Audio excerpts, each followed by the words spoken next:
Mes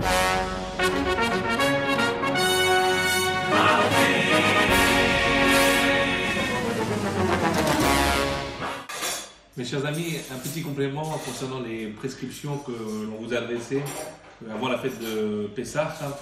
D'abord, vous rappelez très important de bien remplir le pouvoir en ligne que nous vous avons envoyé. Nous envoyez un lien avec le pouvoir, vous le remplissez, ça prend quelques minutes et vous l'envoyez, vous recevrez un mail de confirmation.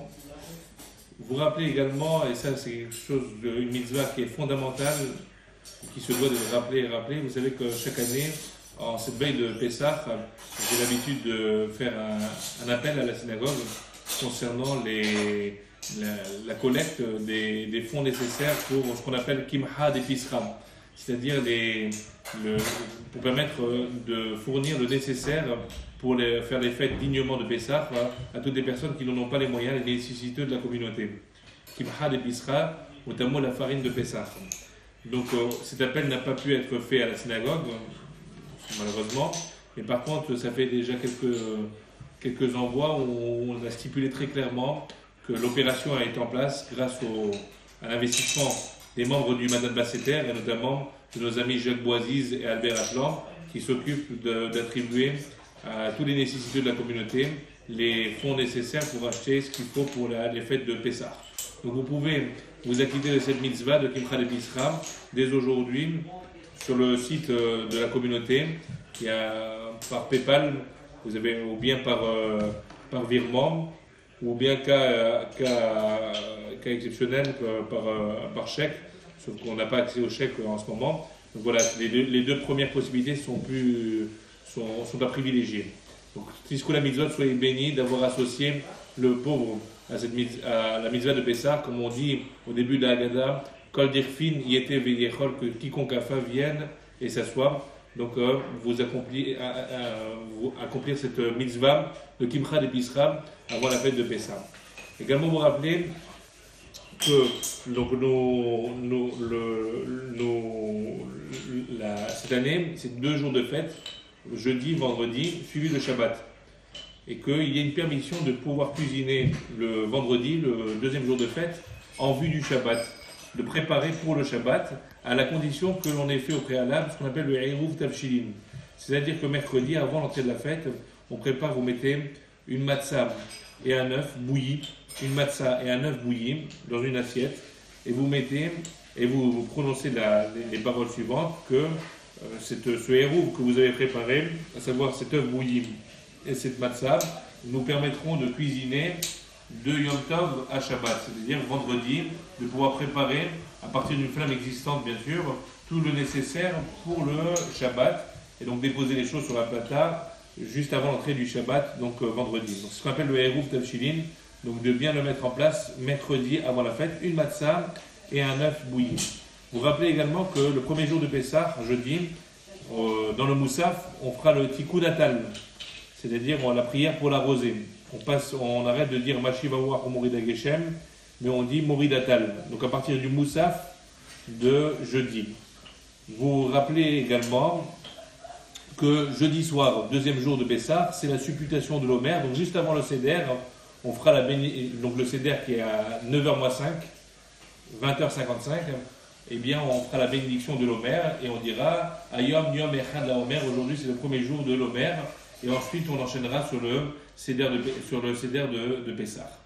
Et vous rappelez également, j'ai l'ai omis, et c'est bien sûr la mitzvah essentielle, c'est que et mercredi soir et jeudi soir, nous avons tous l'obligation de manger une quantité non négligeable de matzah.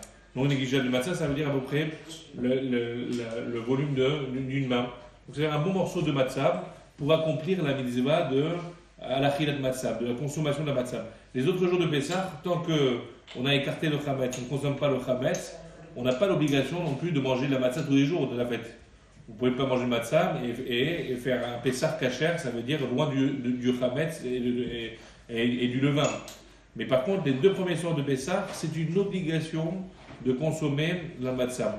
Donc c'est pour ça qu'on mange, non pas un petit bout de matzah simplement, mais vraiment une quantité non négligeable, équivalent d'une main, du volume d'une main, et on fait la bénédiction dans le soir du Seder, à cher des chaînes des misota vesivano à la chilat matzah.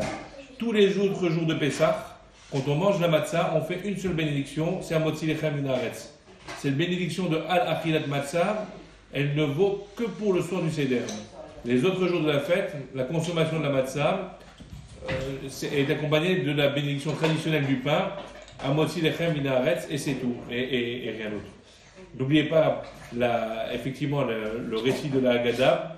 Ceux qui ont des difficultés pour lire la Haggadah, il n'y a pas de problème, vous lisez le texte en français de la Haggadah, très joli texte, ça prend quelques minutes dans la soirée, on lit le texte, on le commente, et on agrémente cette lecture avec les différentes coupes de vin, les 4 coupes de vin, une coupe au moment du Kiddush, une coupe à la fin de la lecture de la Haggadah ou de sa traduction, la première partie de la Haggadah, une coupe de vin après le repas, après la récitation de l'action de grâce, du Birkat Hamazon. Si vous ne savez pas le lire en hébreu, vous le lisez en français, et on boit la 3e coupe de vin.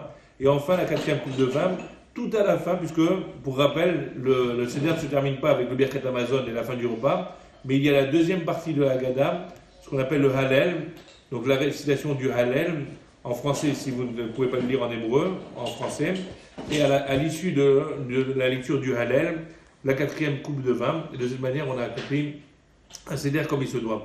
Vous rappelez également, très important, la consommation donc, du maror, des herbes amères le soir de Pessah.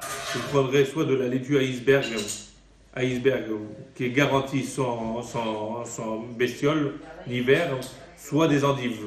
Il faut écarter tout ce qui est romaine, laitue classique, qui est très difficilement vérifiable.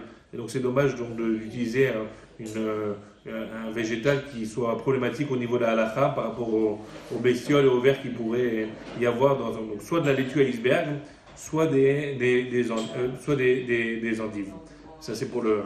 Vous rappelez également que la consommation de la matzah et les 4 coupes de vin se feront be'eseba, accoudés sur le côté gauche. Accoudés sur le côté gauche, on n'a pas besoin de boire 25 litres de vin à chaque coupe, mais l'équivalent de ce qu'on appelle un révi'it.